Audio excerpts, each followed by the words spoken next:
They're all working together. So this is a major point that I want your listeners to comprehend. Right. All these leaders are working together. The Democratic and the Republican parties work together. Absolutely. They have worked together since the turn, really, of the 20th century. They're both subject to the Archbishop of New York. They've already selected Trump to be the president. There are no elections. What's up, everyone? We'd like to welcome you to another episode of Question the Narrative. And we have a returning guest with us today, Eric Phelps. So the last time he came on, he was talking about his book called The Vatican Assassins, one of our more popular episodes. If you guys want to avail yourselves to that, you don't want to miss out on that episode. And we just wanted to bring him back on today to talk about the Hegelian Dialectic. Basically, in light of elections and everything going on right now, everyone wants you to choose a side. Oh, I'm for Team Red, I'm for Team Blue. But today we're going to present to you guys a case that they are the same bird with two heads. So what's up, Eric? How you doing today? Doing well, Teddy. Thank you for inviting me. Oh, yeah. And everything's well with your listeners. Yeah, well, I appreciate you coming back on, man. So, what are your thoughts about all of this? I know that you have done a vast amount of research on the topic about the Vatican and Jesuits and all that. So, how can we relate your information that you have studied throughout the years to apply it to today with all the elections and politics and how people are wanting to choose a side and even go as far as, well, I vote for this person because it's a lesser of two evils. I don't know how many times I've heard people say that. Okay, I'm presuming that your audience is a younger audience, like teens, 20s, and 30s, probably. Our audience is predominantly 30 to 45, I'd say. 30 to 45. Okay. Yeah. They're still youngsters. Yeah. Yeah. Okay, so I'll try to make it clear. Remembering that really nobody is stupid. We're just ignorant. We're without knowledge. So my purpose as a teacher, as God preach the gospel and also to teach true history, is to make the truth and history simple. Because everything is simple. Nothing is complex. Anything that's complex is built upon a series of simple truths or simple facts. So as we drive down to the simple truths of these matters, then all will become crystal clear to your viewers. The first is that the Vatican claims the right to rule every nation on earth. It claims the right to rule every government on earth. That's called the doctrine of the temporal power. Now, when you look at the Vatican flag with the Triple Crown has been defined as the Pope being the Lord of Heaven, Lord of Earth, and Lord of Hell. That's what they say. Wow. And then you have the two keys. You have the golden key, and then behind it is the silver key. The golden key is the claim that the Pope has universal spiritual power, that there is no salvation outside the Catholic Church. And pursuant to a certain bull called Unum Sanctum of 1302, in that bull that the Pope issued, he says that every human creature is to be subject to the spiritual power of the Pope, that there's no salvation outside the Catholic Church. That is standing doctrine today. Okay? Remember, a man is what he stands for, not just his personality. There are a lot of nice Roman Catholic priests, but what they stand for is this doctrine that I'm teaching you now. The next is the silver key. The silver key is the claim that the Pope has the right to rule the governments of all nations. I cover this in my book with several quotes. And that no nation of people has the right to be self-governing. Therefore, the Pope, through his agents, has the right to rule the governments of every nation.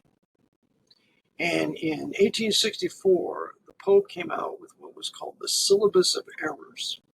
There were 80 errors of modern civilization. One of those errors that the Pope condemned was the doctrine of the sovereignty of the people. So the doctrine of the papacy is absolutely against what was once a historic white Anglo-Saxon Protestant and Baptist Calvinist country of people that was started in 1789 when 9 of the states ratified the Constitution. The Constitution is a Presbyterian Calvinist document. The Bill of Rights is a Baptist Calvinist document. And the writer of the Bill of Rights was a Baptist, James Madison, and a Calvinist. And so Protestant government documents are condemned by the papacy because these documents limit the powers of government. The Jesuits are the great absolutists. They believe in absolute government. They believe in what was called in the Dark Ages divine right to rule. In other words, certain people were born with a bloodline that gave them the right to rule the nation without limitation. And this was stoutly resisted first in England with the Magna Carta, when the Magna Carta limited the powers of King John. And the nobles put their swords to his throat and said, "You're going to sign this thing or we're going to kill you." The priest that wrote Magna Carta, Stephen Langton, was defrocked by the Pope and excommunicated. So the papacy hates any government document that limits the power of that government. Okay, so we're there.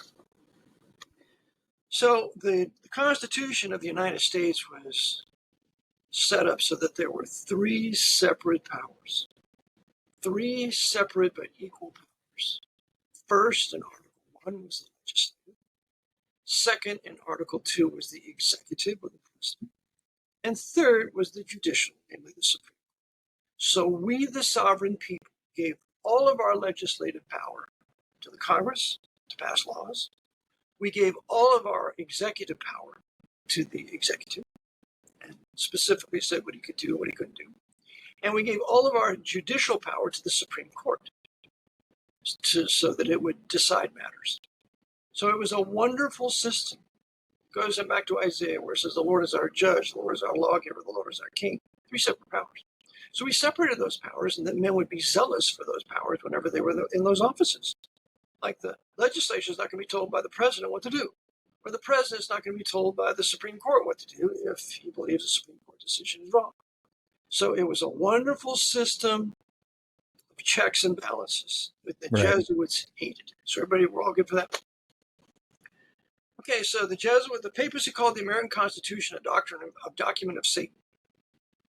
And so therefore they set out, particularly in their Congress of Vienna in 1815, to overthrow the historic white Anglo-Saxon Protestant Calvinist republic of these, not the, but these United States of America. And then 7 years later, with the secret treaty of Verona, they further set out to destroy it through their Leopold Foundation out of Vienna in Austria, and that the Jesuits would come here and begin to seek to take over the offices of the government through their forced immigration of Roman Catholics. So they would bring millions of Irish Catholics here.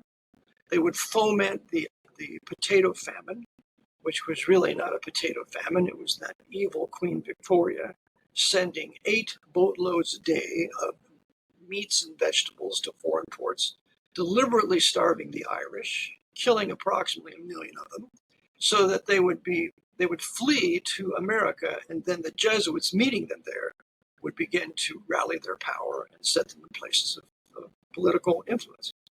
So it was a conspiracy, absolutely a conspiracy. We cannot understand this without believing in conspiracy, and there's nothing about it being a theory.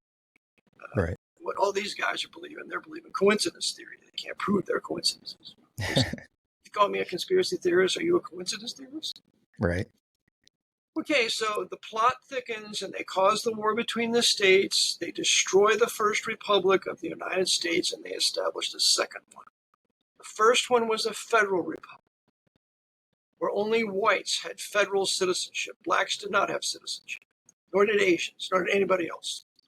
So they overthrew the federal citizenship that was exclusively for whites, and they established a national citizenship that was for both whites and blacks, and later in the 1880s, with a certain Supreme Court decision, would be for Asians. Because they were seeking to change the federal republic into a national republic that would be an empire. That was done in 1868 with the proposed or the supposed ratification by 3/4 of the states of the 14th Amendment. Remember, the war between the states was not fought to free the slaves. The war between the states was fought to centralize power in Washington. And the That makes radical sense. makes sense? And the Yeah, they radical always have like their cover story to kind of redirect your attention somewhere else. That makes yes, a lot of sense. yes, this is the Vatican's design. They always have an open but false policy, Mm, and then a secret but true policy. You always must look for that whenever you're studying the issues of the Vatican and the Jesuits. So they centralized power in Washington with a new national republic with the 14th Amendment. And then 3 years later, in 1871, they put out their District of Columbia Act that was later repealed in 1874 and reestablished in 1877. But what they did with that is they made the District of Columbia a centralized capital. It's been called Rome on the Potomac. There's a book called Washington and the Lap of Rome by Justin Fulton, written in 1888, and he calls Washington at that time Rome on the Potomac. So you have Rome on the Potomac, just as you have Rome on the Tiber. Okay.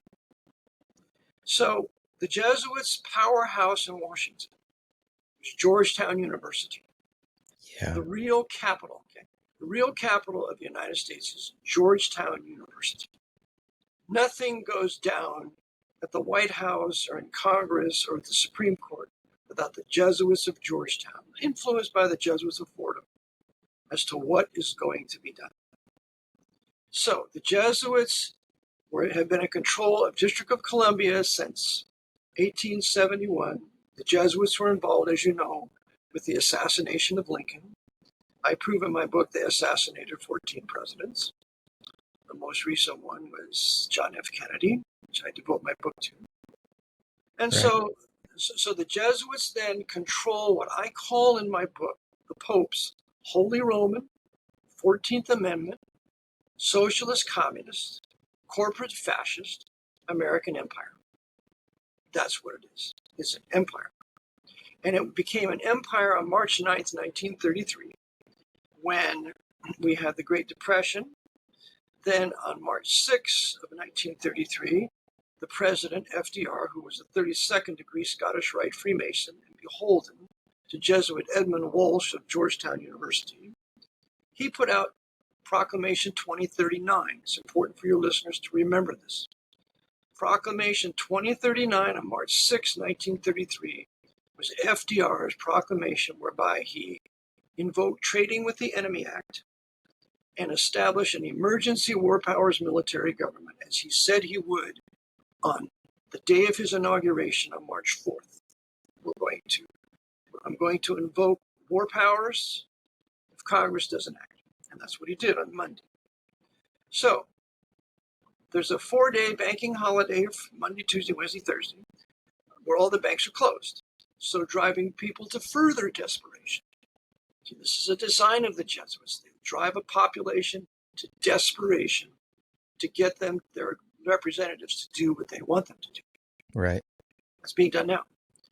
So on March 9th, Congress came out and they allegedly ratified or passed what was called the Emergency Banking Relief Act that approves and confirms every proclamation of the President and the Secretary of Treasury from March 4th, the day of the inauguration of FDR, hereafter.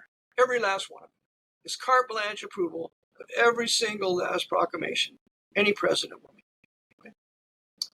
Which is a sin and a crime. It further enlarges the power of the military government. So out of those proclamations, the presidents then issue executive orders. And they run the country on executive orders.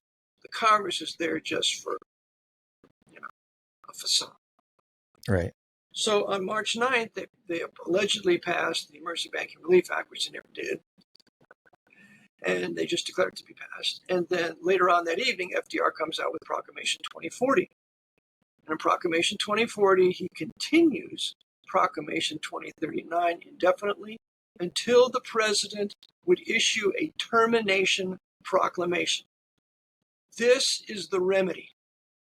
If we really had a president that really was concerned for we the people, he would first of all gather around himself the finest bodyguards that he could find. And then he would issue a proclamation terminating Proclamations 2039 and 2040, which would immediately restore civilian government. Because when the emergency war power military government was imposed, civilian government was temporarily ousted. And we can see this principle in a book called Military Government and Martial Law by William Berkheimer, who was an army officer. He wrote it in 1912.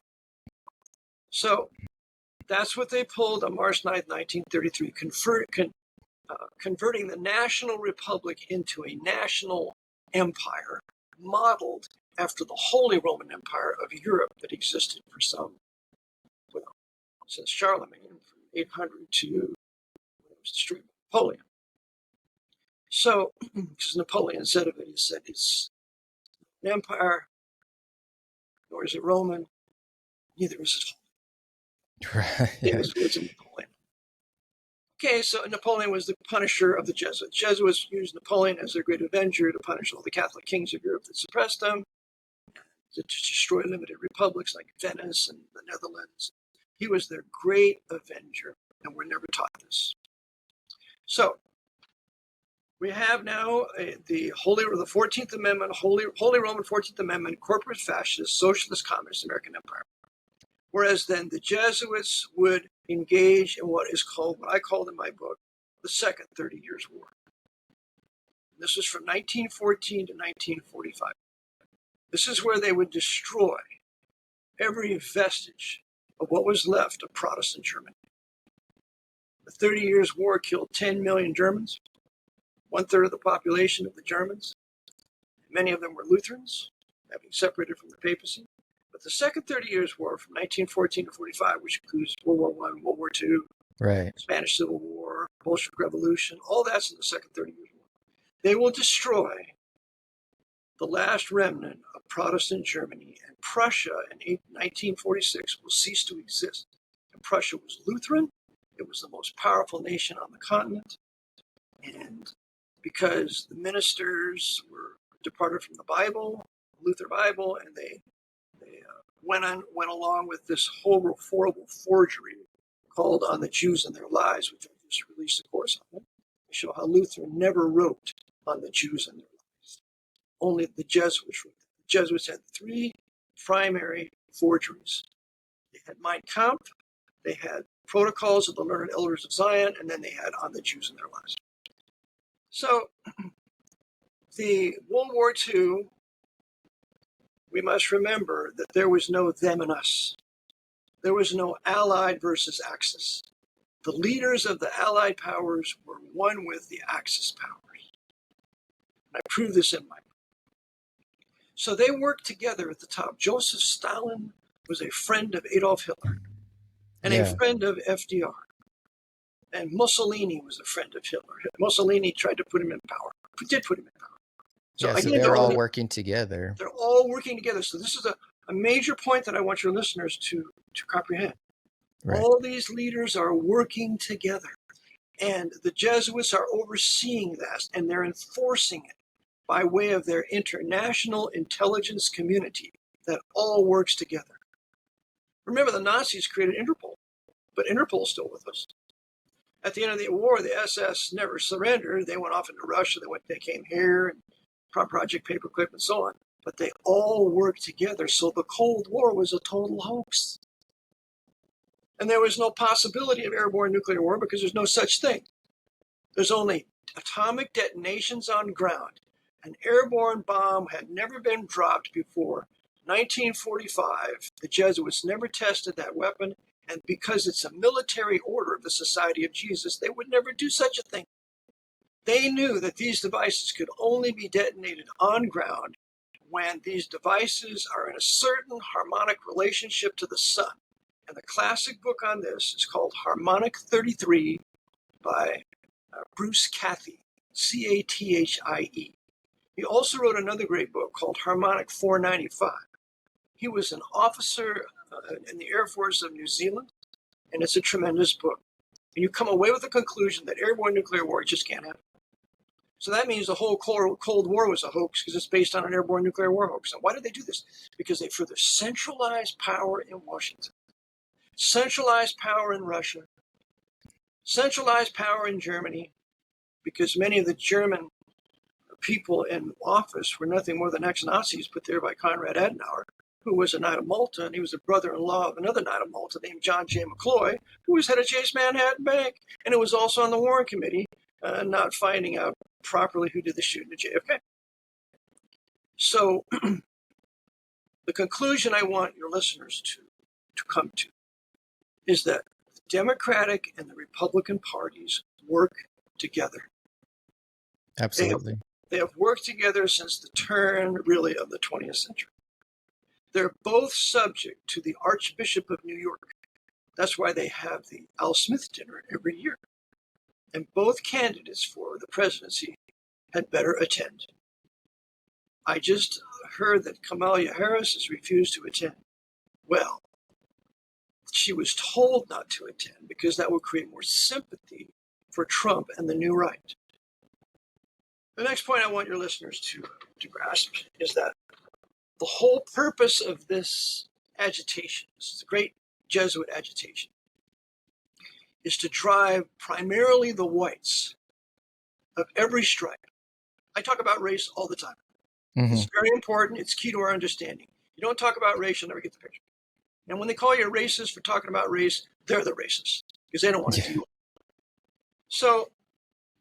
So what they've done is they're driving all the white men to desperation. So that's why they sent the Haitians, the black Haitians, to Springfield in Ohio. Springfield was a historic white Protestant town. So we're going to race mix and miscegenate the whites of the white Protestants of those towns with these black Haitians, most of whom are Roman Catholics, right. And also into voodoo. Because voodoo and Roman Catholicism go hand in hand. Mm-hmm.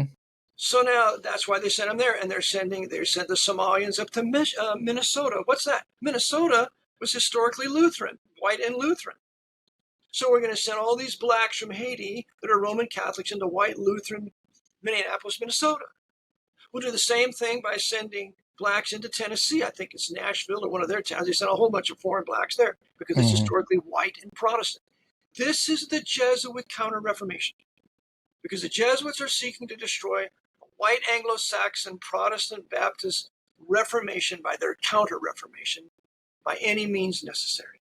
And so they're doing it racially, they're doing it religiously, they're doing it financially with the printing of all this bogus money to drive us to further desperation, where we have to spend more money on food and the necessities of life. So they're driving us to desperation, and the woman I want to give credit for who taught me this, her name was Betty Mills. Betty Mills used to write for the Man-Tooth Report. She was a very great white Protestant patriotic woman. She got up one day at the National Rifle Association and said, "You don't have a damn thing for me to offer and to offer me." And she got up and walked out because Harlan Carter was a high-level Freemason, and the NRA went along with the 1968 gun law, which it should have never done.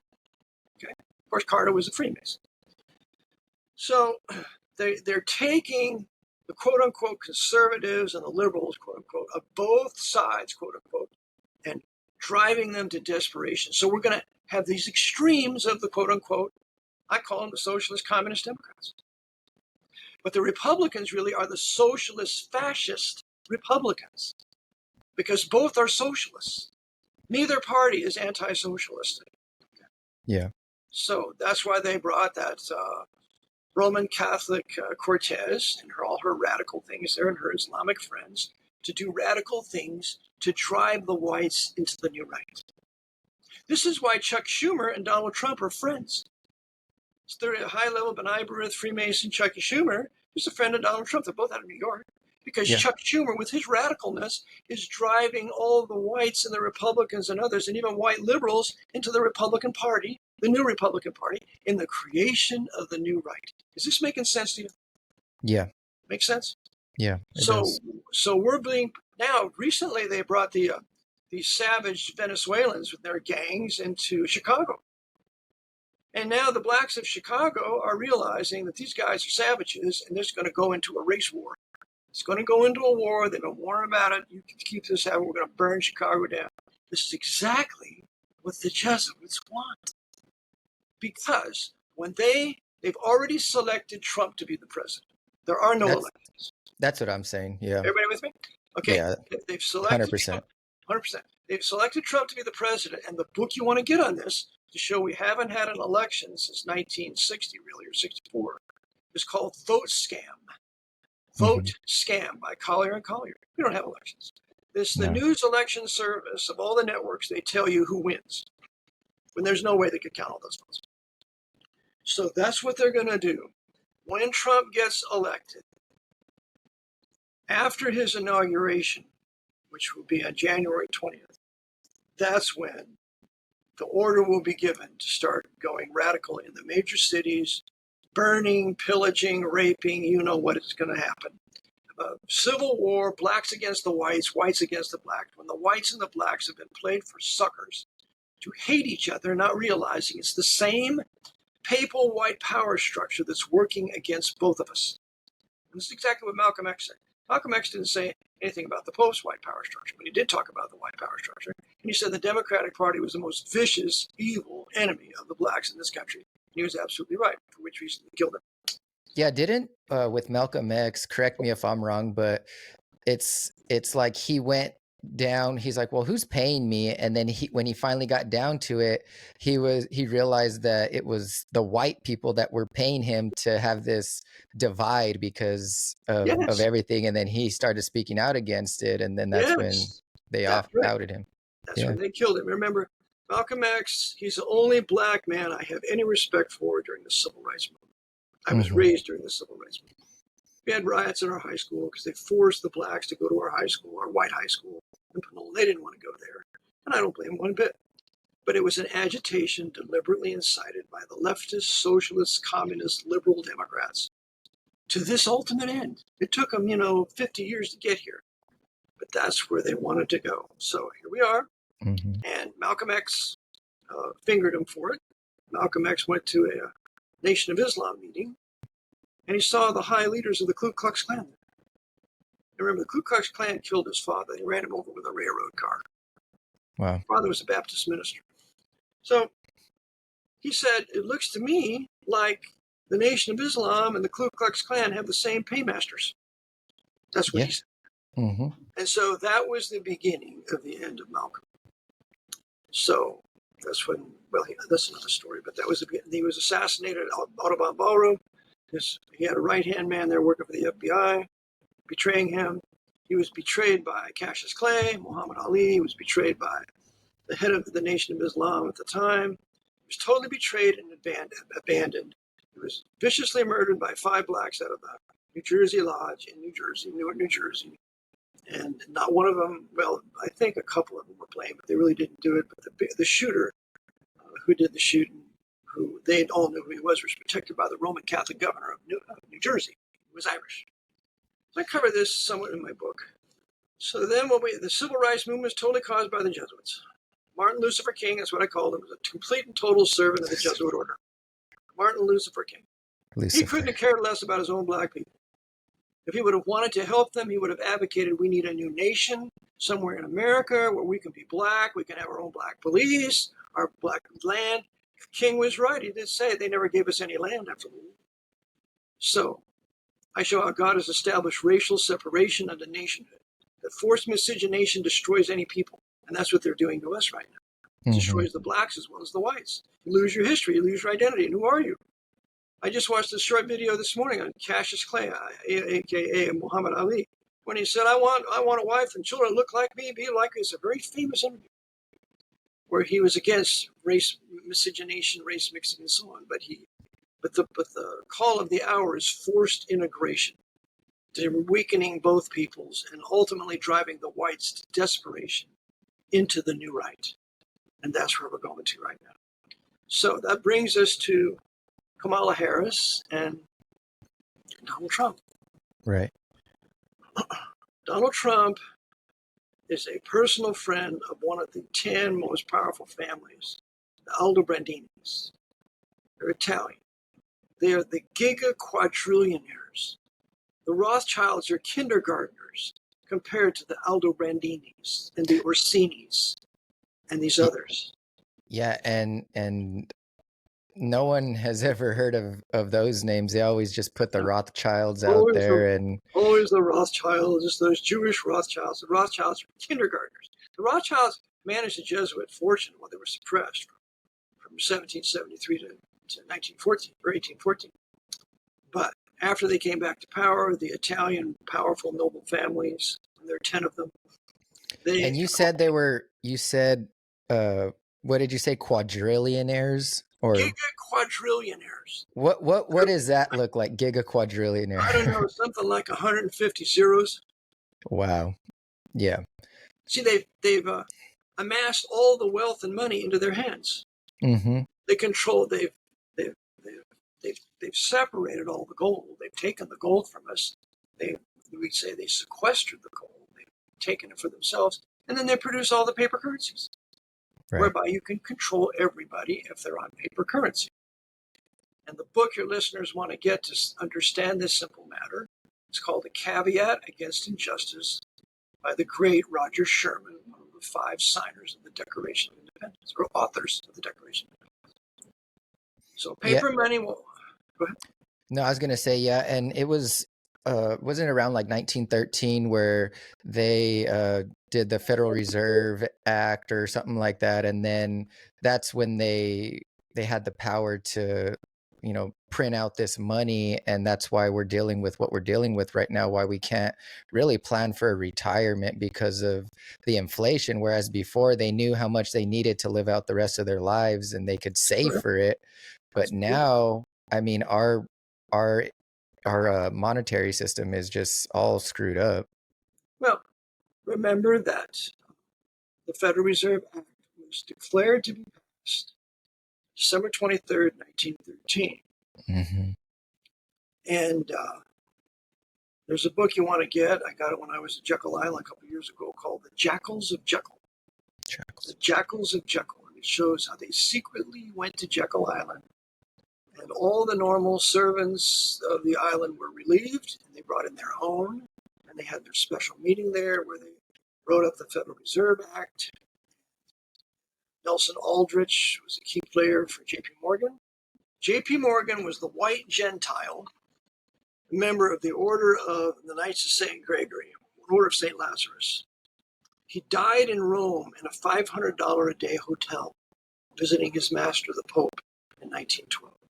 He was the overseer of the sinking of Titanic, aided by Francis M. Brown, who was a Jesuit and his Jesuit provincial. So when they sunk the Titanic, they got rid of all the 3 primary enemies of the Federal Reserve Act. That's why they sunk it. And then they passed it in 1913, declared it to be passed. And when they did that, the Federal Reserve began to print money, but it printed gold notes, it printed other notes. They didn't have a monopoly. They got their monopoly in 1933 with the Emergency Banking Relief Act. That amended the Federal Reserve Act to give them a monopoly, and that all the gold had to be turned in, or could be turned in, would be turned in, with an Executive Order 6102 by May 1st. And so they would take all the gold and they would have the monopoly on printing money. And that's when all the other printing of money really stopped and the Federal Reserve had it. So this is when this Federal Reserve becomes king of monetary policy.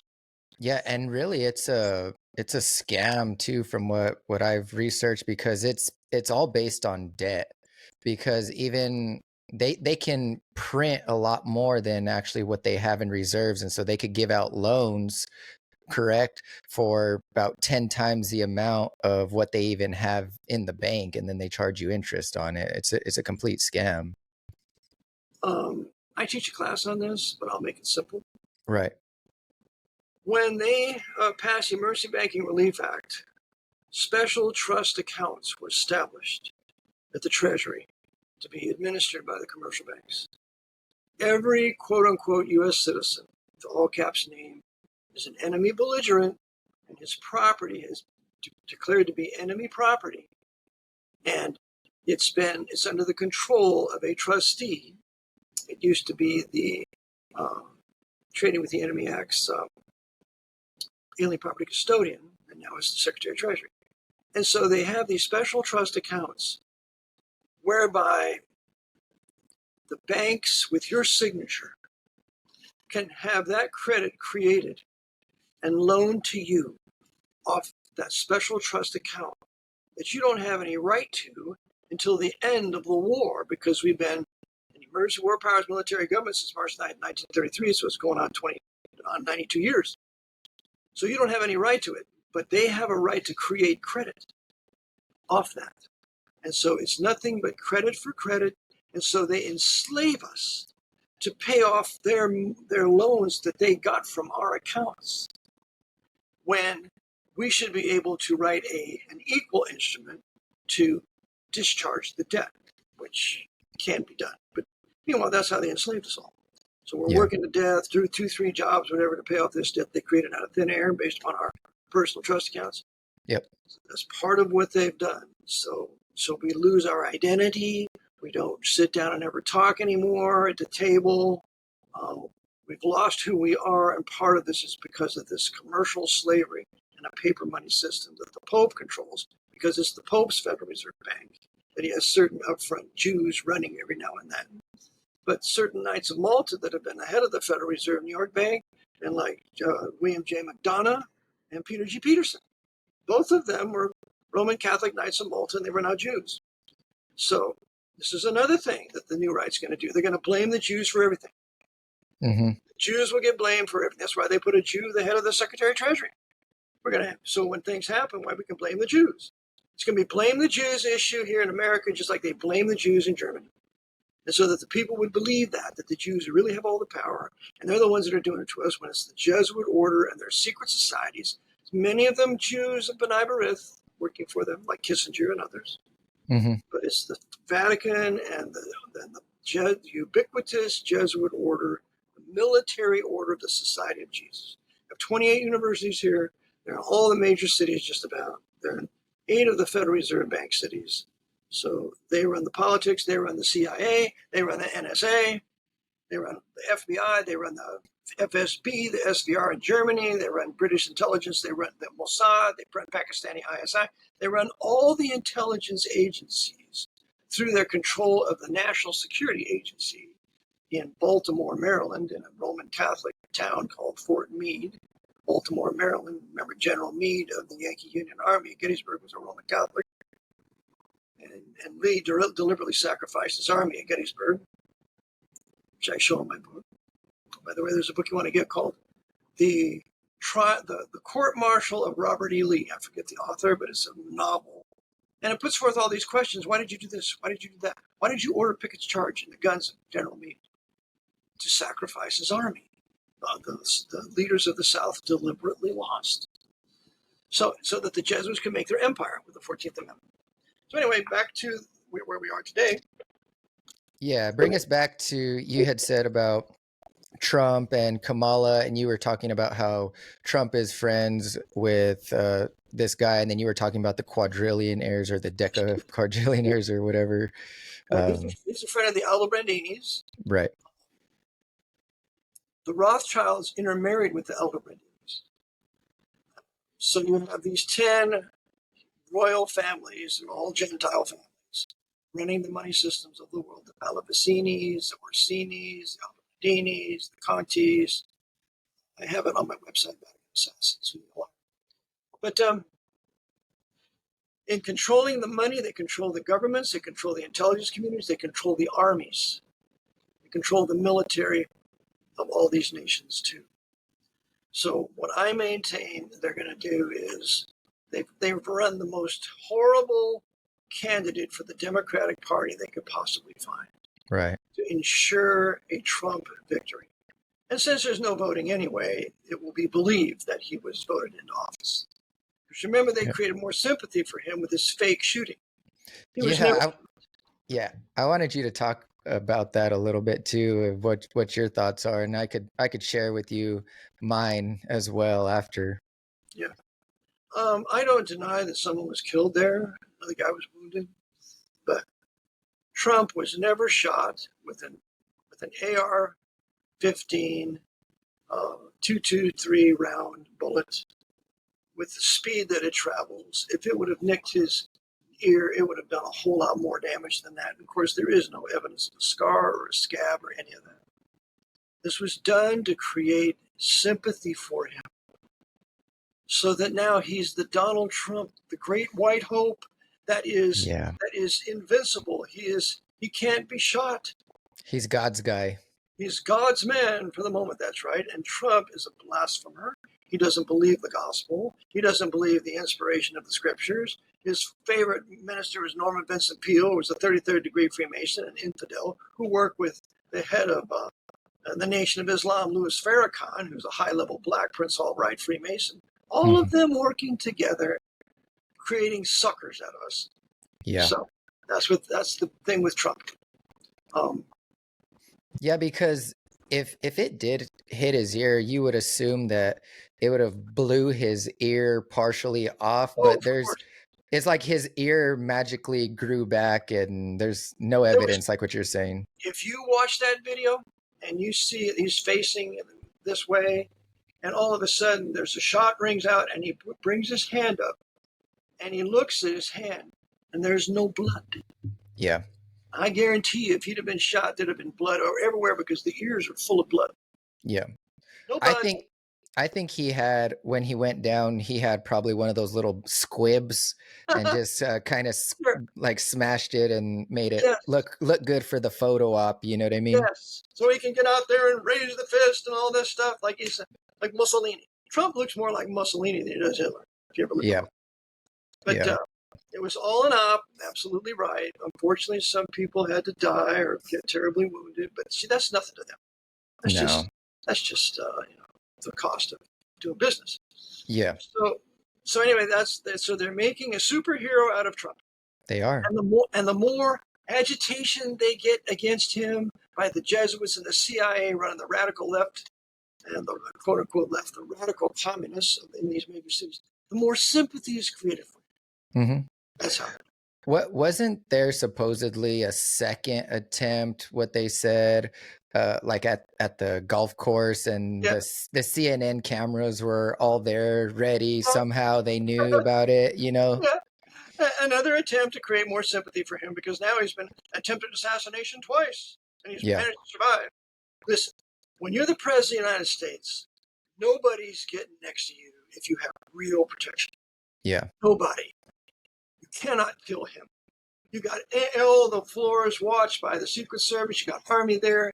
You have a host of. You're going to have Blackwater there. You're going to have a host of highly paid people that are going to protect him. Nobody's going to touch him. So if no, there's a successful assassination attempt or even a bullets being shot, you can know it's orchestrated. mhm. They can read the faces of everybody. They know every magnetic thing you have on your body when you're in a crowd. There's no fooling these spy guys with the technology they have. So what was done on purpose. To Yeah, create, I totally agree, and my opinion is the same exact as yours, where it's creating a lot of sympathy for him, and so for those people who are already all for him, how much more does it cement them into that way towards Trump?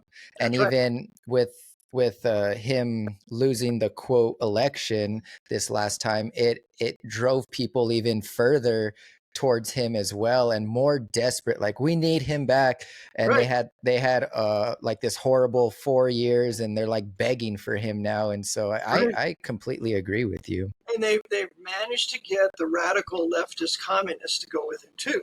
Because they brought all these Venezuelans and out of these invaders, because they're not immigrants. They're foreign invaders. It's an Hmm. invasion. Right. And the president is supposed to repel an invasion if he's going to uphold the Constitution. So they don't call it an invasion. They call them immigrants, but they're not immigrants. They've come here, and especially with the Mexicans or the Hispanics coming up here, they call it the Aslan movement. They're coming to take back Southwest America. We're going to take it back. We're not here as immigrants. So Right. they brought in all these radicals because the FBI works with MS-13. They all work together to bring them in to create crime, to drive the Texans to the extreme in the arms of Trump. And then the Californians. That's why they ruined California. There's 200 Mexican gangs in Los Angeles. Savages. And they're driving all the white people, and they're driving the blacks in the arms of Trump because now the blacks have been driven out of their jobs where Yeah. the Hispanics have been taking them over. So now the blacks are getting radicalized. They brought in all these Venezuelans into Chicago where the black gangs, now they're getting radicalized and they're going to be going for Trump. So they're radicalizing all of the groups that were against one another into the new right. Yeah. That's what's happening. Trump is inaugurated. You watch what's going to happen. I maintain that the CIA and the other intelligence boys with their agents, like they did on January 9th, 6th or 9th, January 6th. January 6th, they caused that agitation. The guards stood down and let them go into the Capitol building. And we're going to call it now an insurrection, blah, blah, blah. All choreographed, all planned, and they're going to do the same exact thing so that Trump can declare martial law and everybody will say thank God. Yeah. Then when he declares martial law, then the roundups will begin. Well, they were saying that the last time, with the whole, I'm sure you heard of the QAnon and all that, and they were saying, "Oh no, Trump is going to declare martial law, and this is a great thing." And Another CIA op. Q is another CIA op. Exactly. And honestly, it's like how did it happen where, like, I would say good meaning or good intention Christian people have been so deceived, and they're calling this man God's anointed, like this is God's man. If you speak against Trump, you're speaking against God. How did we come so far where, like you said, he's a blasphemer? He claims he's never needed forgiveness of sins. Even God in the Bible, if we know his character, he looks upon those who are humble. And Trump is very prideful. He thinks he's the best. He thinks he's God's gift to everything. You know what I'm saying? Like, how did we come so far on that to where one man can cause this much problems among, like, Christians and stuff? Here's how it happened. Protestant and the Baptist ministers departed from the Reformation Bible. The Reformation Bible is the King James AV 1611 Bible, its present edition of 1769. That's the Bible. That's the foundation for this country. Andrew Jackson said, "Sir, that book is the bedrock upon which the republic rests." Yeah. So there was a time when we honored that book, and the Lord protected us. And the ministers were busy denouncing the papacy and the Jesuits as conspirators in their counter-reformation to destroy our country. One of the key men was Samuel Morse, who invented Morse code. And yes, and he wrote a book called The Foreign Conspiracy Against the Liberties of the United States. He wrote that in 1835. Shows how the Jesuits from the Loophole Foundation in Vienna have come over here to conquer our country. That's Samuel Morse. And without Samuel Morse, we don't have the communication we have today. It's the first communication over the telegraph. He invented Morse code. First Morse code that was ever teletyped was, "Look what God hath wrought." First message. Look what God hath wrought. So what's happened is the ministers have departed from the Reformation Bible, so they're no longer enemies with the papacy. They consider the Roman Catholic Church Christian. And it's anything but Christian. It's Babylonian. The Pope is the Babylonian Nimrod, okay? And the Babylonian Trinity is the same Trinity of Romanism. It's not the Bible, triune God. The Trinity of Romanism is out of Babylon. Right. So they failed to continue to denounce the papacy and to constantly look for their agents in government in their conspiracy to overthrow our liberties. And that's how it happened. You have silence in the pulpit. You got Jeffers down there in Dallas. He'd never tell you these things. You got you used to what's the guy is? He's got a big school out there in California. Notable guy. John MacArthur. John MacArthur. He never says a word about it. Of course, he denies blood redemption too. Yeah. But none of these ministers that have any public appearance would ever denounce the papacy and the Jesuits and high-level Freemasonry. When you do that, now you make your connection to Trump, to Chucky Schumer, to all these guys as conspirators working for the papacy. And so they're never going to do that. And of course, they're going to mimic that CIA op conspiracy theory that they started that phrase in 1947. So the moment you start talking about that, well, nobody's going to listen to you. Yeah. So they're not talking, and that's how we got where we are. We have no true denominational Protestant or Baptist churches that are denouncing the papacy, the Jesuits, Freemasonry. Heck, the Southern Baptist Convention has 1 million Freemasons in it. 1 million. Yeah. So they're not going to say anything about this. So that's why the things are the way they are. As goes the church, so goes the country. Yeah, and you bring up a good point too, and I know that a lot of people think it's crazy because in their head it's like, well, it doesn't matter what Bible you're reading just as long as you're reading something. And then when you try to say what we're saying, you know the King James Bible is the word of God, and that's the one you need to be reading. And it would only take them just a little bit of research to actually look into the Codex Sinaiticus and Vaticanus and the whole history of that. It's just people don't know their history. You think that's what it is? Because Absolutely.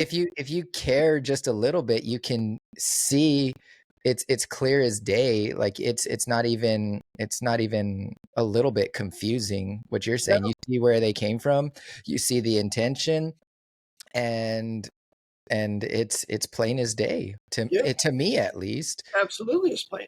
Remember Sinaiticus, that manuscript was rejected by Erasmus as Mhm. as just heresy. It's not even a manuscript. And Erasmus is really the one who gathers together the manuscripts and gives us our Textus Receptus, which later will be perfected by Stevens and then Beza and Elzevir. But that's and then you have Vaticanus, the Sinaiticus. Uh, Chris Pinto did a great job in his Yeah. research on Sinaiticus, showing that the Jesuits were behind that discovery of the manuscript Mhm. and that cathedral that's in Sinai. So he did a Yeah. great job showing that it's papal and it doesn't have the Book of Revelation in it. So Yeah. they have all your seminaries are completely apostate, having adapted the Westcott and Hort Greek text and all these Yep. other perversion Bibles, and so now you have no powerful preaching. You don't have men that have power in the pulpit to preach.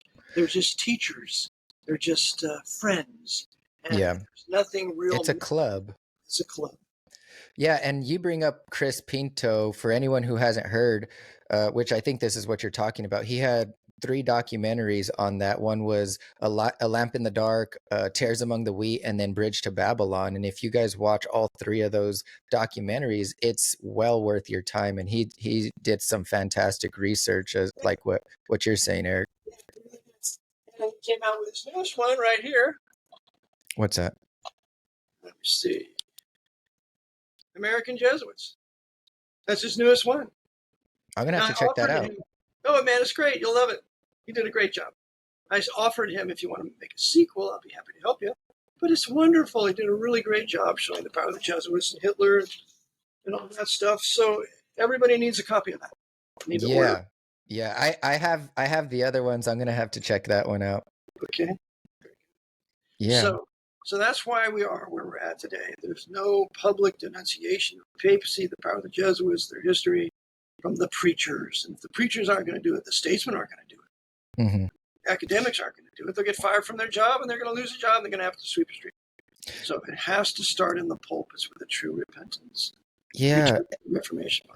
and I would agree with you on that. I do know some people though that would preach against the Roman Catholic institution and how they're evil and stuff like that, but still just gravitate towards Trump. Like he is our guy, and it's just nothing else matters except That's for because they're him. cowards, brother. They're Yeah. cowards. When you're bound by principles and you know what's right, and you're going to be the man that you're supposed to be, you never back down. This Right. is the truth. I don't care what you say about me. I couldn't care less about Facebook. I know that this is the truth, so I'm going to continue to say it. And someday, somebody will come along and say, that was right. And then Right. hopefully there'll be a gravitation to the truth, because the resolution of all this is not the election. The No. resolution is your county and your state must declare its independence from District of Columbia, the Pope's Holy Roman 14th Amendment American Empire. You must declare your independence and start your own new nations, known by your race, your language, your culture. And if you want to be self-governing, whatever you want to do as far as your separation, that's up to you. But we have to separate into our own nations once again. And the first county that declares its independence, because Mecklenburg County was the first one to do it in North Carolina in 1774. Once the first county does that, then the others will follow suit. And you can get rid of all the feds. You can have honest money again, because we have everything we need. We have labor. We have natural resources. We don't need District of Columbia for anything. We don't need their No. military. We have our own military. We have veterans in our states. We can defend our state, and we can Militias. militias. Why, sure, for our Mhm. own defense and protection. But we're not going to go fight any more foreign crusades. No more. I say no Christian man can be in the American military, because they're going to use you to wage a war against Islam or against the communists in the East or whatever. And they're going to use you to the end of the Jesuit order. And this war, when they have a two-front war and they send all the young American men back, they're not coming back. They're all going Yeah. to die. They're not allowed to come back, because that's part of the destruction of America. So you don't have the defenders there to defend when the Muslims attack, when the Russians attack, and when the Chinese attack. Because I've talked about the silent Soviet Muslim invasion for 25 years. Yeah. The District of Columbia built it all. They built it with their technology. You got to get the book called The Year of the Rat. When Bill Clinton gave all our high military technology to Red China. Yeah. He did the same thing with Russia. Did the same thing with Islam. And Biden does the same thing. Gives $85 billion worth of our best military hardware to the Taliban, so they can turn around and sell it to their Muslim Sunni radicals who hate America and want to come and kill us. So this is a Jesuit design for the destruction of North America, the last bastion of liberty in the world. And we're the last gun owners. We're the last people that have a Bible that we can read. And if we go, the liberty of the world will cease to exist. Yeah. I can't say I disagree with you on that.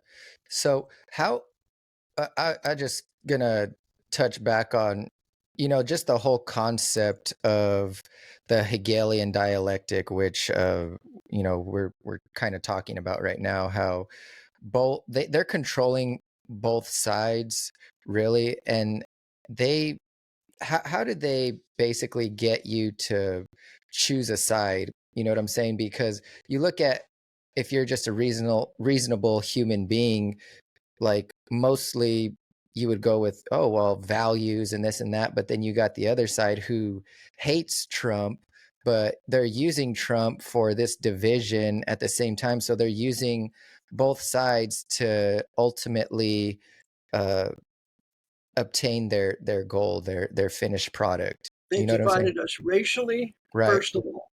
Right. Democrats are black, Republicans are white, generally speaking. Okay. Mm-hmm.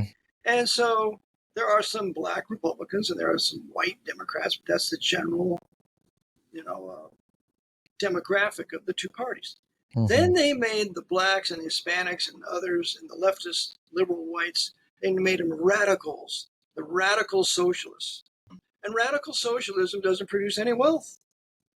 Doesn't produce No. wealth. No. And so that drives the others into the arms of the radical Republicans who are advocating right things, bring back American corporations and lower taxes, of course. And so they say, well, that's obviously what ought to be done. And then you have all this black on white crime. Now, black on white, I know it's a hard topic to deal with. We just got to talk about it. We got all this black on white crime in every major city. They kill 10 white people a day and they rape 100 white women a day on average. So we got all this radical black on white crime that's never punished by the No. military governments. So you have all this recidivism, and that's just what they want. They want more crime. They only show you the white on black. That's right. Or Every the now Yeah. Every now and then there's a white on black crime. They don't show you all the savage black on white crime going on every day. Or even Because black on black, how and black much on they, black, yeah. absolutely right. So they don't want you to see that. They just want you to keep being a victim till it comes to your house, and then ultimately to drive you. Who's going to stop this? We got to stop crime. Well, it's Trump and the new right. So the ones that are going to stop all the black on white crime and the black on black crime are the heroes of the radical red Republican Party. That's going to be the new right. Rather than your state or your county separating from Washington, and now we'll punish our own crime. And when we punish crime, we're severe. We're going to have the common law. And you kill somebody, we're going to execute you. You kidnap somebody, we're going to execute you. You involved in a child abuse with these poor little children, we're going to kill you. And so you start executing it. For the grass to grow, you got to pull the weeds. And so we're going to pull the weeds. And we're going to have very little crime because the Bible is going to be the centerpiece of our law, of our culture. We're not ashamed of it at all because that's the foundation of Western civilization. And if you don't like it, you don't need to come to my country. You can start your own black socialist communist country. We'll see how long that lasts. Or you can start your own libtard, lesbian, gay, whatever country. We'll see how long you're there. See how long that lasts before you get conquered. Okay? Yeah. So we make our choices, we make our decisions, but we have to not go with this because that's the Hegelian dialectic. We control the Democrats, we control the Republicans, and the dialectic of this is why we're going to go into the new right. That's the Hegelian dialectic. Hegelian dialectic is you have your thesis, then your antithesis, so they oppose, the progressive communists, Democrats versus the Republicans. Everybody plays into that. Instead of saying, who are the ones that run both these parties, both these extremes? Who runs it? It's the same people. It's the post-white power structure. And so therefore, what we want is now a clash. That's where we have the Civil War, the race war, the cities exploding, whatever. And now we're going to call out the military, which is one of the largest militaries in the world. And then we'll send them into the major cities, and then we'll have our roundups. And remember, there's 100,000 guillotines that are being stored in certain army bases in this country. They'll bring out the mobile guillotines, start beheading them, and put them in these huge black coffin caskets where 4 bodies apiece can be in each one, and send them off to recycling, like in Indianapolis, Indiana, and other places. This is their game. This is what they want. And we can't play into it. We're not going to go along with that dialectic. We see what you've done. So it was the same way with the Germans. Before World War II, the Germans were being victimized by the Russian communists. And so this drives the Germans into the arms of Hitler by all the Russian communists killing and attacks of the German people before World War II. But the German people didn't know they were being played. They're being played by Hitler. They're being played by Stalin. And if you get a book called The Gray People by Victor Herman, it's about 80 pages long. I offer it my website. Victor Herman was a Jew that was in a Russian work camp in Siberia. And these savage Russian guards, I maintain many of them were Jesuits, had certain ways of torturing people. And for the political prisoners who were women, they had taught these 2 dogs. One's name was Stalin and the other name was Hitler. And one would mount her from the rear, the other would mount her from the front, and the guards would laugh. And they would say, Hitler and Stalin, effing the Russian people. Yeah. That's all in his book. And so they work together, just like Harris and Trump, victimizing the American people to drive us into the new right. And so we can't be victims of that dialectic. And by the way, George Hegel was a Freemason. He was a very evil man. And of course, he would come up with this. The Jesuits would promote his work over the years. Yeah. Yeah. Would you say that, because I agree with you, when Trump gets in and it's going to cause problems, say on the left side, but then on the right side, it's going to cause problems too, because they're going to want to defend their guy. Do you think that Trump could be like a judgment on us as Of far as course. like you know how in Old Testament Israel the Lord didn't want them to have a king. He's like, I'm supposed to be your king, and then they're like, no, we want a king, and he's like, all right, here's your king. And it was, basically like a judgment on them. Like could Trump be our judgment? Absolutely. Yeah. what's called the four sore judgments of Scripture. You got famine, you got disease, you got the sword, which is war, and the other one, which is wild beasts. You can read it in Ezekiel. Yeah. And it's pretty much the same thing with the four Horsemen. descriptions of the. But they're not four horsemen. They're four horses. The same guy rides them. Okay. It's the Antichrist who rides all four of them. And so it's the same kind of judgment world that's given over to all the sin. So this empire is so full of sin. We've invaded all these countries. We've killed all these people. We had all these wars for the benefit of the papacy. They killed our best men, driven us to desperation. We got pornography everywhere. We got just every kind of crime you can imagine. And so this will be a national judgment of God with the institution of martial law, because they're going from military government, Proclamation 2040, to martial law. And under Proclamation 2040, they can impose martial law. Yeah. Then there'll be troops in the streets. The roundups take place. It's going to be terrible. And honestly, I was saying this back in 2020 with the pandemic stuff too, because if Hillary Clinton was in and she was doing all that stuff, everyone would have probably went crazy. But because Trump was doing it, it was okay. It's, oh no, he's our guy. He knows what he's doing. He's playing 4D chess and all this nonsense. And it's going to be the same way when he gets in. Like I don't think that they could make the progress that they're making without him, because of the people have been so deceived by this guy. Like they need him to push forth the agenda, because it's going to be easier because the people trust him so much. Yes.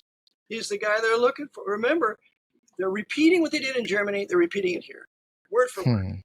Remember, the German people were terribly victimized by World War I. They never started World War I. They were blamed for all of it with a horrible Treaty of Versailles, given the entire war debt which Germany just repaid maybe 10 years ago, if you can imagine that. So the Germans were completely beaten down by the Treaty of Versailles. Hitler comes along and says, we're negating Treaty of Versailles. Nothing to do with it. We're taking back the Danzig corridor. We're doing all these things that they took. We're repudiating that debt. And so the German people knew they were not responsible for it, so they follow him. Hitler says, I'm going to build the Autobahns. So they built the whole Autobahn system in Germany that would enable the Allied armies to faster move in the conquering of Germany later on, but it benefited the German people for a while. Yeah. So whatever Hitler was doing, it benefited the German people for a while until they were finally betrayed, because remember, he was not a German. He was an Austrian. He was given German citizenship in 1933 before they made him chancellor in 1932, before they made him chancellor in 1933. But Stalin was no Russian. He was a Georgian. And he hated the Russian people. That's why he had such a slaughter of the Russian armies when they were racing to take Berlin. 600,000 Russian soldiers died unnecessarily. It was a sacrifice of them by Stalin and Hitler working together. So I maintain it's going to be the same thing. They hate our leaders. The leaders of this country and the military government hate us, and they cannot wait to get us involved in civil war, declaration of martial law, foreign war, a two-front war, and then at the end, betrayal of our troops, the sinking of our carriers in the East and Far East, and then our Sino-Soviet Muslim invasion. So Trump is basically the American Hitler and a Trojan horse over here. He's a Trojan horse. He's a combination of Hitler, Stalin, and Mussolini. All these guys are secret society members. If you look at Trump Tower, you'll see a triangle on the side. It's got 6 steps here, 6 steps up, 6 steps down. That's an equilateral triangle of Freemasonry. Yeah. So is Trump a Freemason? Of course he is. He's 30. And also, he had his 66th floor modeled after the Castle of Versailles, where he has $100 million worth of gold in that floor. And Louis XIV was absolutely in the hands of the Jesuits. That's why he expelled the Huguenots, the French Calvinists from France in 1685. His right-hand man was Colbert, who was a Knight of Malta. He built Versailles, the Versailles Castle. So this is a declaration by Trump that he's nothing more than a Jesuit coadjutor working for the Pope when he decorated his 66th floor at in the Trump Towers. And in our last interview as well, we had talked a little bit about how didn't Trump go to Which Jesuit school was he trained under as well? Fordham. To Fordham for 2 years. Okay. And so that's how they trained him for this. It's a military training.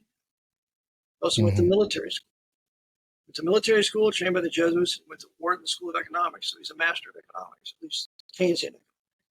Okay. So he's a master of New York, and he knows all the mob bosses. He knows all the big boys, the Archbishop there. He's one of them. Is he involved in the Kabbalah and stuff like that as well? What's the relation with the Kabbalah and the Jesuits? If you know? Well, the Jesuits are masters of Kabbalah. Athanasius Kirchner was a master of Kabbalah, and he was a key Jesuit in 1700. Mm-hmm. So Kabbalah is their Because the Kabbalah is Jewish witchcraft, isn't it?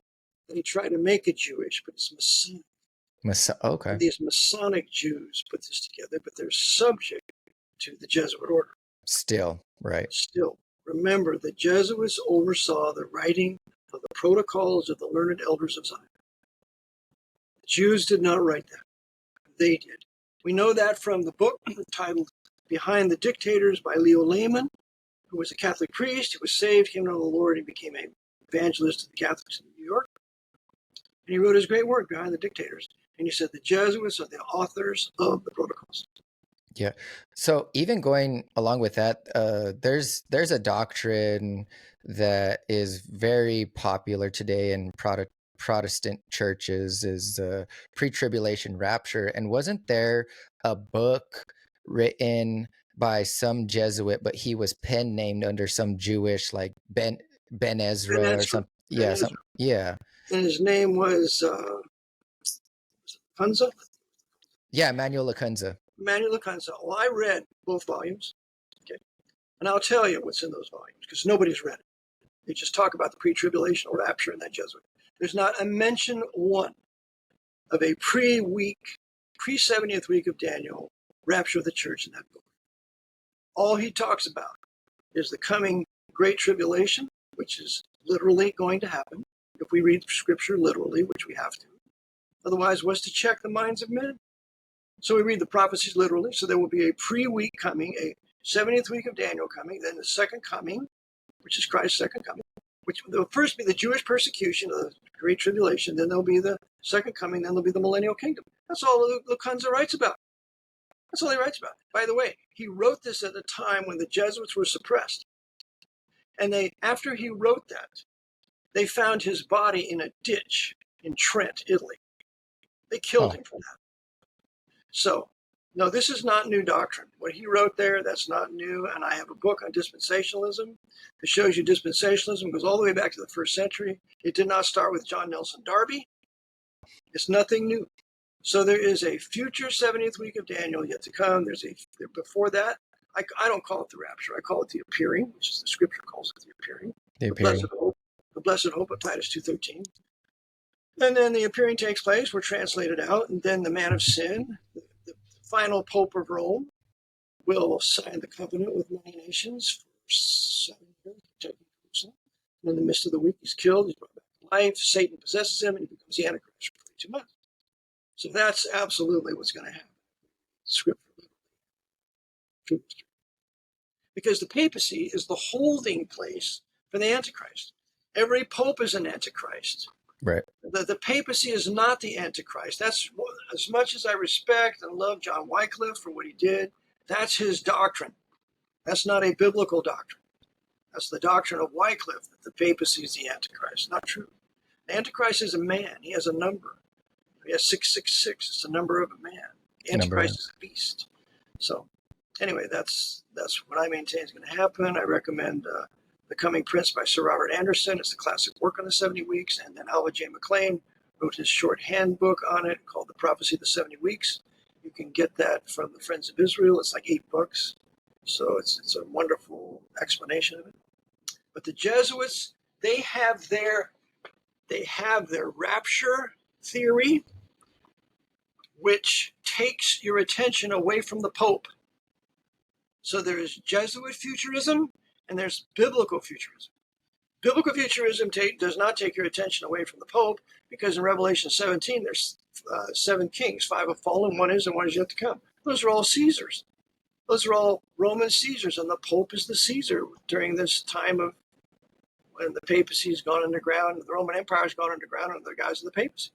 So the Jesuits say, no, it's going to be some coming king. That's what all the Bible colleges teach. I went to 2 of them. It's going to be some strong man of Europe. Some people thought it was Napoleon. Some people thought it was Mussolini. All nonsense. You're taking your eyes off the Pope. Yeah. And I have a great friend, Ed Canfield. He's a former sheriff, deputy sheriff in Maryland. And he found a chart for me. And it's, a big thing. And it has a tree at the bottom. And the bottom of the tree is Peter. And then all these limbs are every pope. Every pope in this tree. And the final pope is with the IHS equilateral triangle at the top. Yeah. The final pope will occupy it. The family tree of popes. Family tree of popes. And the papacy is the place where Satan is preserving his antichrist.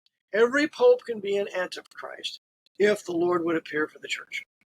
So since the Lord appearing for the bodies of his church has always been imminent, the Satan's antichrist or beast has always been in a place to be that with the Pope of Rome. It's a mystery of iniquity and the mystery of godliness parallel.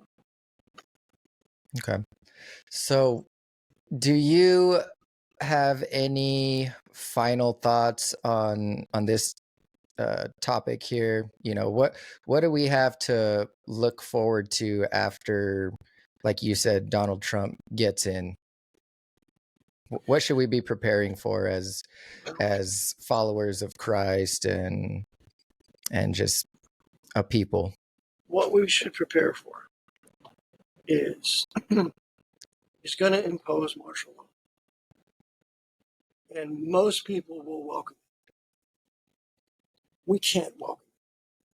We have to say, no, this is a design. It's a conspiracy of Rome in controlling both sides, the Democrats and the Republicans, to bring us to this. And so therefore, Proverbs 1 verse 10, my son, if sinners entice thee, consent thou not. We're going to be enticed to join this new right. And we're not to consent because it's just a repeat of what they did in Germany. So what's the solution? What's the alternative? We have to advocate on our county level that we are declaring our independence from District of Columbia. We no longer will be under emergency war powers military government, and we will now be under civilian government, and we can govern ourselves. And we have every means to do that. We do not need permission from anybody, including the Pope, to govern ourselves in our own country. And who does that? Our senators, our sheriffs, who's in charge of taking that stand? In your county commissioner. County commissioner with his board, with the aid of the sheriff, because he's the foremost law enforcement officer of the county. Exactly. We're now declaring our independence. Lebanon County, Pennsylvania, we now declare independence. And we are no longer subject to District of Columbia. In fact, we're no longer subject to Harrisburg unless Harrisburg wants to issue a similar declaration of independence. So that's when all the radical leftists and maybe even some of the Republicans get together in Harrisburg and say, you know what? We know what's coming here, and so we're going to issue a Declaration of Independence, and the governor can sign it into law, and now Pennsylvania is no more part of this empire. And Pennsylvania is a great state. We've got everything we need. We don't need Washington. We don't need District of Columbia. Yeah.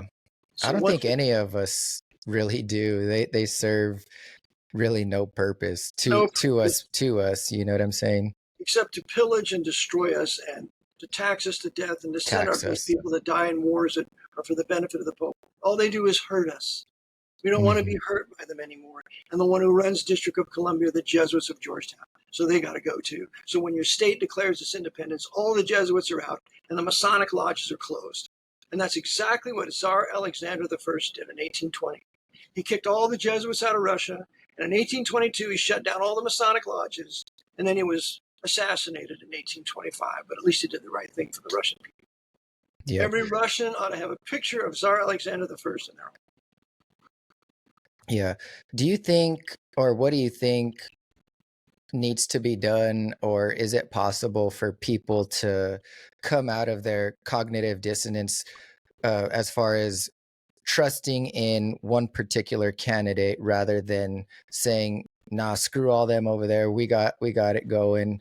We can take care of our own selves because it's so strong, and it's hard for people to break away from that mindset because they genuinely believe that Trump is going to save us all. What's the best way to talk to people? Because when I've tried talking to them, they get really defensive and they don't want to talk about it, and they just basically shut you out.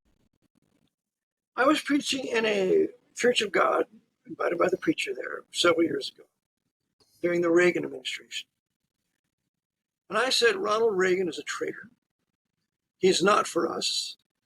And he was the counterfeit candidate. There's a book on him called The Counterfeit Candidate. He was a gun grabber and all these leftists and socialists and all these things. Reagan is a fake. And what he wants to do is further destroy us. That's why he gave amnesty to all the illegal invaders in 1984-85. That's why he recognized sovereign state of Vatican City in 1984 with the consent of the Senate.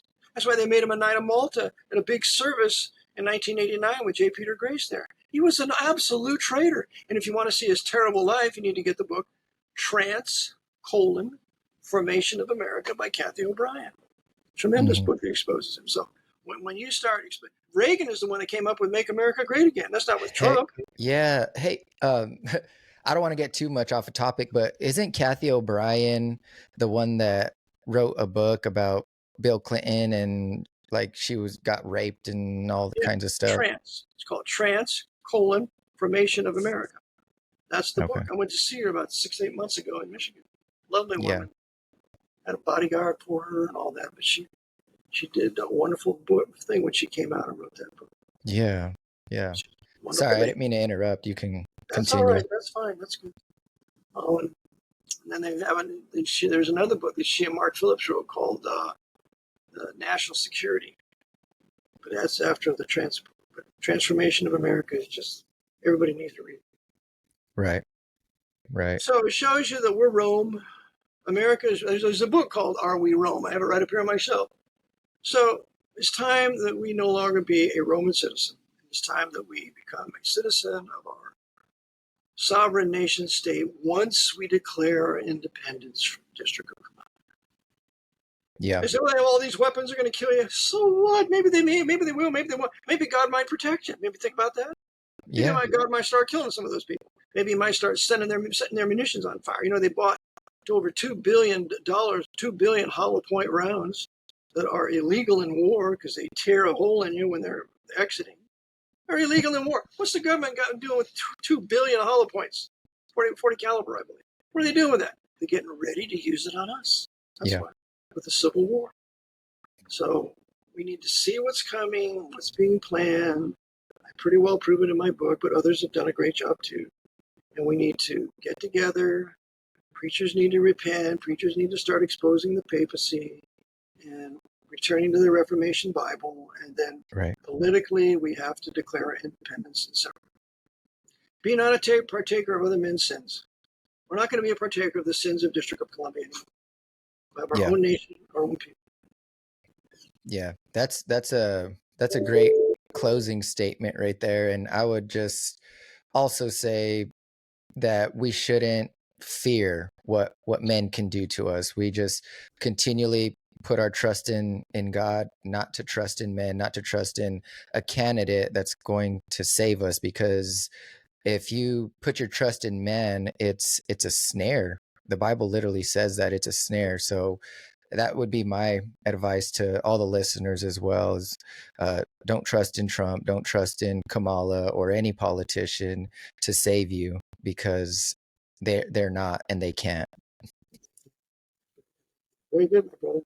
Well, thank you for having me on. I really enjoyed myself.